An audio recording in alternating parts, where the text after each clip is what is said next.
Are NFTs dead? Don't count on it. Are NFTs going to bust? And are NFTs really dead? Yeah, NFTs do hurt a lot.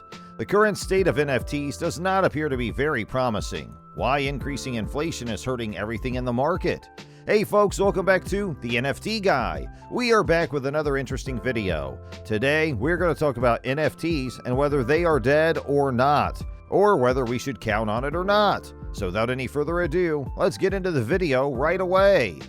On May 8th, non-fungible tokens worth a total of $52 million were traded on OpenSea, the most prominent marketplace for these kinds of goods. That's the platform's single-day volume at its lowest point since December, and it's a considerable drop from April when trading volume rarely dropped below $100 million at any given time. So what has been the state of NFTs during recent months? The price of NFTs will drop precipitously if there is less buying. In April, Bored Ape Yacht Club NFTs were available for a starting price of $400,000. However, those shares are now being sold for only half of that amount. Other big-ticket collections have also experienced decreases of a similar nature. The admission fee for pixelated Moonbirds has dropped from its April high of $110,000 to its current level of $45,000, while the entry fee for World of Women, which is funded by Reese Witherspoon, is now $10,000 and has dropped from $34,000. NFTs are falling in value alongside Bitcoin and Ether, adding further confusion to an already chaotic situation. In May, the price of Bitcoin dropped below $28,000 for the first time since 2020, and the price of Ether dipped close to $2,000, which is a significant drop from its all-time high of $4,600 in November. The mood at Web3 isn't particularly upbeat right now. The Wall Street Journal reported last week that sales of non-fungible tokens were flatlining, citing a significant decrease in the number of NFTs purchased. Yahoo questioned whether the sale of a CryptoPunk for $140,000 after it had been purchased for $1 million 6 months earlier signaled the death of the NFT. Both reports were based on data from the previous week. Another kind of euphoria has been produced as a result of this, and that is punters predicting the imminent demise of NFTs. One tweet that has received more than 1,000 likes states, "The NFT market is crashing. It seems that digital rocks and digital monkeys are not reliable assets to store value in." There is some truth to be found in these assertions. NFTs are a technology that has been around for 4 years, but people have only started paying attention to it within the last year or two. Given that practically all their support comes from cryptocurrency investors, their resilience over the long term is something that should be questioned. Ethan McMahon, an economist at Chainalysis, a company that analyzes blockchain data, says that NFTs have a lot of volatility because the market isn't as developed and is therefore more sensitive to changes in how users feel. However, there is a possibility of overly enthusiastic confirmation bias being at play here. People point to the fact that fewer NFTs are being bought as proof of collapse, but they don't realize that money has been moving to a small number of expensive NFTs instead of being spread out among thousands of cheaper ones. During the month of April, investors were more likely to purchase a single Bored Ape for $400,000 as opposed to 100 separate NFTs at a cost of $4,000 each. It is equally misleading to use selective examples of NFTs being purchased for a significant number some months ago and then sold for a fraction of that amount presently. NFTs are characterized by high levels of volatility, which indicates that money shifts rapidly from one trend to another. It is true that Jack Dorsey, founder of Twitter, made $2.9 million off the sale of his first tweet a year ago. However, the highest price at an auction held in the middle of April was only $280. Does this suggest that NFTs are going bust? Considering that during the same week investors spent $76 million purchasing pixelated owls in Moonbirds' public sale, the answer is most likely not. People have a negative opinion of NFTs since the majority of them are harmful to the environment, and because at the moment their primary function is to serve as status symbols for famous people and the crypto rich. But having a strong aversion to something can make you overly ready to trust stories that it will soon go. To claim that things are going well in the NFT market at the moment would be a lie. It's a fact that the NFTs are going through some rough times. However, proclamations that NFTs have reached their endpoint are ignoring other simple facts. The economy as a whole is struggling as well. So what's the reason behind NFTs' continuous fall for a couple of months?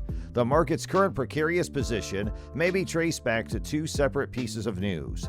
To begin on May 4th, the Federal Reserve raised interest rates by 0.5%, marking the most significant increase in rates in the past 20 years. Second, the monthly Consumer Price Index, which is a measurement of inflation, was released by the Labor Department. Although there has been a slight decrease in inflation, it is not enough to reassure financial markets that there would not be further increases in interest rates. It's not only with NFTs, but many companies have been facing the inflation backstab. Let's see how many companies are dealing with a decline. If NFTs were on the rise, they would be almost the only thing that was. In the past month, the Nasdaq stock index has dropped 20%.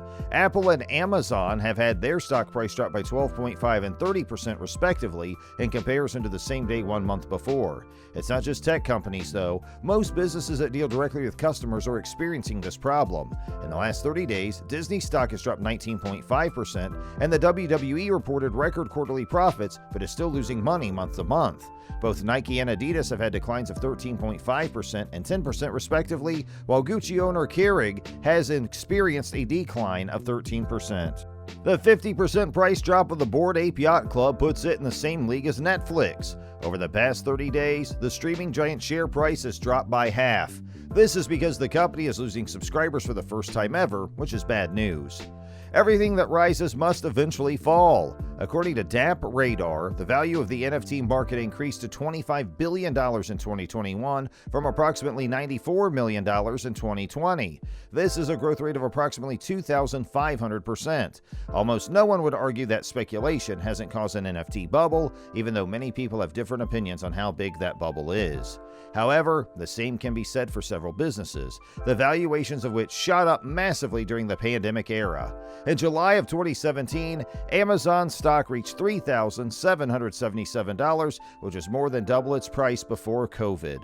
Apple, Netflix, and Meta all saw their share prices double over the course of the past 2 years, while Tesla's high was 14 times its pandemic low.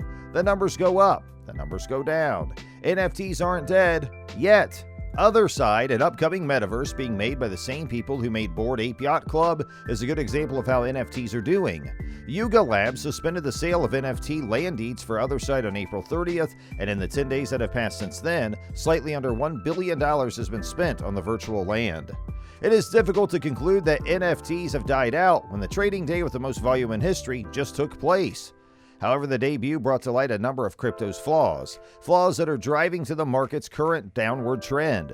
Due to Ethereum's inefficiency, traders spent around $200 million on transaction fees, including thousands of dollars on failed purchases. Ether's deflationary system has burned these gas fees, which indicates that several days' worth of current market activity has been destroyed. Despite this, the forthcoming metaverse sheds a light on the evolution of NFTs. Most of the time, NFTs are used as digital status symbols, but Yuga Labs wants its Bored Ape brand to become a popular AAA game. It's not the only one, as dozens of other NFT designers are working hard to make their games compatible with OpenSea so they can be played in your living room. A decline in value brought on by an increase in interest rates, which has an effect on the majority of other indexes, won't tell us as much about the long-term viability of NFTs as whether or not a handful can be successful. The digital monkeys have been defeated, but they're not yet extinct. So, this was all about this video. I hope you like the information given, and if you have anything on your mind, let us know in the comments below. Make sure you like, share, and subscribe to get more videos like this, and hit the bell icon to get the notification of all the latest updates on the channel. And thanks for watching!